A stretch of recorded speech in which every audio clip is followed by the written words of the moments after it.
Hello and welcome to my garage. Following on from the last video when we took a walk around of the race car, this week we're going to take a walk around of the garage and workshop that I have at home. We'll take a look at the tools and spares that might be useful if you want to work on an MGB yourself. Moving down this side of the workshop here, on the wall we've got these nice little tambour units that have a sliding front that just sort of close up when the day's over to keep everything nice and tidy. They're just office units and they've got two shelves in each of them which are height adjustable. In the boxes here we've just got the sort of selection of tools, hot air gun and various bits. These are sort of a couple of race day sets here which I'm going to go through a little bit later on. I just use these grey storage boxes to keep the sort of the tools and the spare parts, and they're very useful. Keeps everything sort of nice and neat and well organised. I've got a roll cabinet here with a sort of fair selection of tools in. These are the metric socket set on top. We've got a quarter, 3/8 and a half. Next drawer down we've got both imperial spanners and metric spanners, and then a metric Allen key set.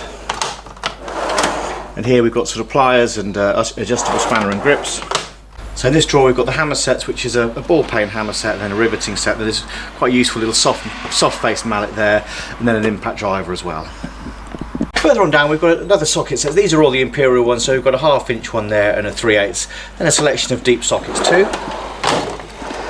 Down again we've got some impact sockets, rivets and just sort of various fittings in that drawer. And we've got a screwdriver set, both Phillips and Pozi, and then these which are Torx drivers. We've got circlip pliers. This is an oil filter tool, and then there's usually a little vernier in there. In this drawer we've got a wheel changing module set which comes with the sockets for the wheel bolts. Then we've got a torque wrench, and then we've got a cross brace there as well. Moving on down again we've just got files and a hacksaw. This is the sort of mountain biking gearbox. And then at the bottom here we've got a couple of these are sort of cordless drills and a cordless impact wrench, and then some sort of more sort of sockets down here, just sort of odd sizes. At the rear of the garage here we've got the sort of same tambour unit again, but these are a full height one, and again we just use these grey boxes and then sort of various components and bits inside them. So the sort of car washing equipment, and at the bottom here we've got the jerry cans and the axle stands. Very useful tool to have in your garage is a torque wrench. Ideal if you're sort of want to make sure everything's nice and tight on suspension fittings. Absolutely essential if you're doing work like replacing the cylinder head or anything like that. And lastly along this wall we've just got the sort of cupboard here which has got the paint spray cans and then various oils and lubricants etc. at the bottom. Top of this final cupboard we've got a few bits at the top here. This is quite a nice Dunlop alignment gauge. We've got a stagger gauge here for the tyres too, and in the little pouch there is one of the BG Racing camber gauges. At the wall we've got a Facom creeper, which I've got to say I don't tend to use so much now. I tend to go for these sort of soft kneeling pads instead. This is a very nice one from BG Racing. I think I bought it at the start of 2019, so it's coming up to over 2 years old now I think, and it's still in really great order. I must say I do recommend these. They've got a nice sort of firm outer, but also a little bit of a squashy middle too, so it's nice and comfortable to sit on. I don't carry a tool set in the car with me, but I do have this large black plastic case that I take with me to race weekends.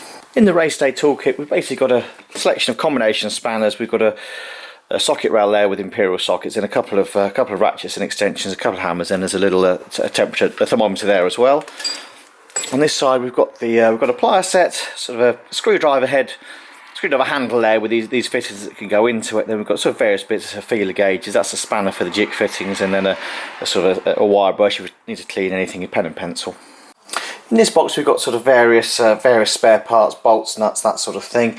This is the electrical box, so this has got sort of a selection of fittings in there. We've got fuses, a few odd bits of cable if you need to make anything up, and then there's a little 12-volt tester there as well. Also in a tool set we've got our tyre pressure gauge there, a pair of crimping pliers, compression tester. They're quite useful for testing the ignition. They sit between the spark plug and the HT lid and flash to show that you're getting a spark. Elsewhere in here we've got sort of spare brake pads, a fan belt down there, various just odd bits and bobs that I've collected. I think if you're looking at a sort of a tool set to take in your own car just for sort of touring and general road use, I think that's sort of these are the things I'd probably put into it. So we've got a sort of selection of zip ties there, got some electrical tape, fuses that correspond with your vehicle. I mean, most of the time it would be these little round glass fuses. My car has these has a bladed ones instead. We've got a pair of grips there, This is an adjuster for the rear brakes that can come in handy sometimes.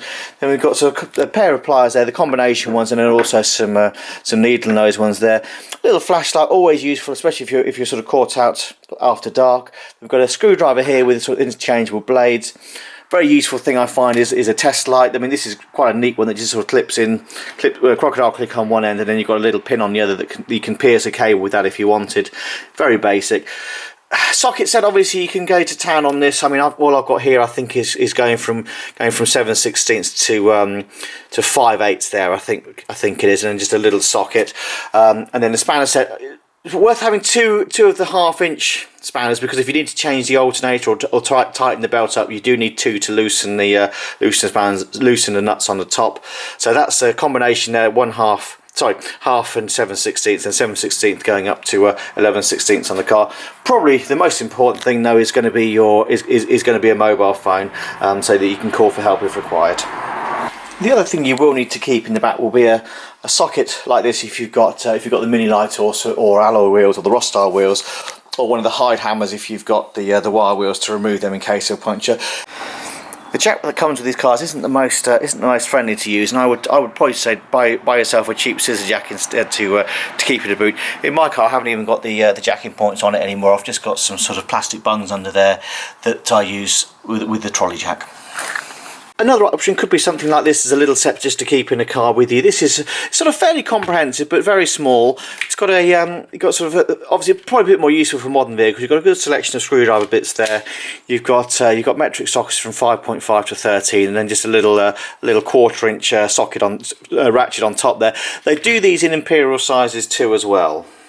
Just to briefly run through what spares will be useful to keep in a car that you're using on the road. I think a fan belt is pretty much essential. It's one of those bits that can just go, and they're very cheap as well, and it's very straightforward to replace those at the side of the road. I always think it's also sensible to keep a set of hoses in the car too. If you've got the space, then you can sort of have a full set of leads here with a distributor cap. Coil can be useful. Again, it's we're getting to the area here of how much stuff do you want to take with you, what can fail, and then we've got some just a spare set of throttle leads there if we needed them. For the race car, I tend to carry a few more items, so we've got a replacement in-tank fuel pump here if we need it. This is a water pump. Again, this is a part that has failed on me in the past, so it is definitely worth keeping one of those handy. Thermostat housing at the top there. This is the basically spare electronic ignition module. I've had one of these fail on me in the past, one of those igniter tools, and it's one thing that it can just sort of go without sort of letting you know. So you can always keep a spare set of points in the car. I just sort of keep this and I can fit it straight away if anything goes wrong. Got the cable outer there for the throttle cable. This is quite a useful bag as well. This is basically a replacement cap for everything in the car. So we've got the brake master cylinder there, we've got the clutch master cylinder, we've also got one for the radiator too. Very easy to lose these caps when you if you're not concentrating.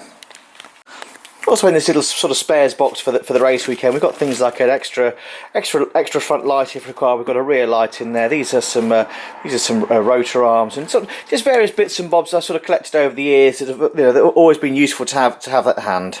This is our other sort of race day box. This has just got all the lubricants, things like the back diff fluid. We've got the brake fluid, clutch fluid in there, and sort of various bits and bobs, fuel additive, and then obviously I do take 5 litres of oil both for the engine and the gearbox with me as well.